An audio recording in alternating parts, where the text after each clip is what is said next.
गुरु दंड दे दिए। कभी गुरु अपने कर कमल से एक दो चपत लगा दे तो एकांत में बैठ के इस बात के लिए रोना चाहिए कि आज जो गंगा स्नान से भी पवित्रता नहीं हो पाती मुझ जैसे अदम की, आज गुरु ने पवित्र कर दिया, आज पावन कर दिया गुरु ने।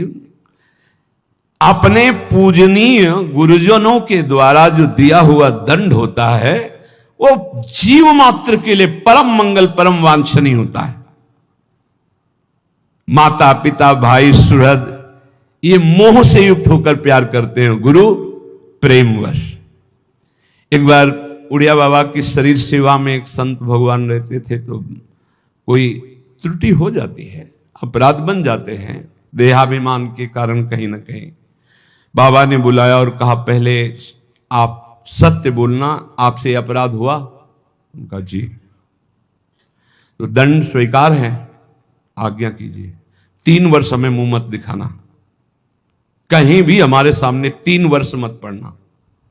अब जो रात दिन सेवा में रह रहे उनको 3 वर्ष के लिए तत्काल साष्टांग प्रणाम किया, निकल गए। जाकर के राम घाट की तरफ गंगा किनारे ऐसे रहने लगे। जो गंगा स्नान करने आते उन लोगों ने फिर झोपड़ी बना दी। कई कई दिन भिक्षा मांगने न जाते। महान वो तो महापुरुष के समीप थे तो साधन पद्धति जानते ही थे, दिव्य साधना में संलग्न हो गए। तो एक बड़े महापुरुष वहां पास में रहते थे, तो लोगों ने बताया कि कोई बहुत उत्तम कोटि के साधक यहाँ तपस्या कर रहे हैं। नजदीक आए तो उन्होंने कहा अरे आप तो उड़िया बाबा की सेवा में रहते थे, आप तो उनका अपराध बन गया। तो गुरुदेव पर रो पड़े चिल्ला के। तो उनका सुनते हैं तुम कई कई दिन भिक्षा मांगने नहीं, बोले कुछ अच्छा नहीं लगता, जीना अच्छा नहीं लगता। सच्चे मानिए इष्ट प्रेमी या गुरु प्रेमी को रात दिन चैन नहीं होती। जो मैं ऐसा जानती प्रीति किए दुख होए, नगर ढिंढोरा पीटती। मीरा जी कहती है जी प्रीति न करियो को। रात दिन यहां एक ही होता है, कब रात है कब दिन, कब रात है कब दिन है कुछ पता नहीं, कुछ रात दिवस का ऐसे ये ऐसा होता है। वो आए बाबा के पास और कहा बाबा संतों का हृदय इतना निर्मल होता है कि माखन से भी कोमल बताया गया है, ये क्या तरीका है आपका?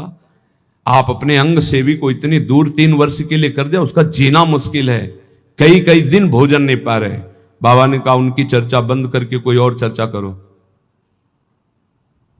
अगर आप हमसे प्रियता रखते हो तो हमारी आज्ञा का पालन करो।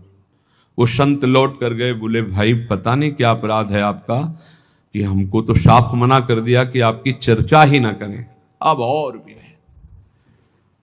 3 वर्ष बाद जब आए बाबा के चरणों में रो के गिरे तो बाबा ने कहा काम हो गया? उनका हाँ प्रभु। बोले ये जो 3 जन्म में भी नहीं होता वो 3 साल में हो गया।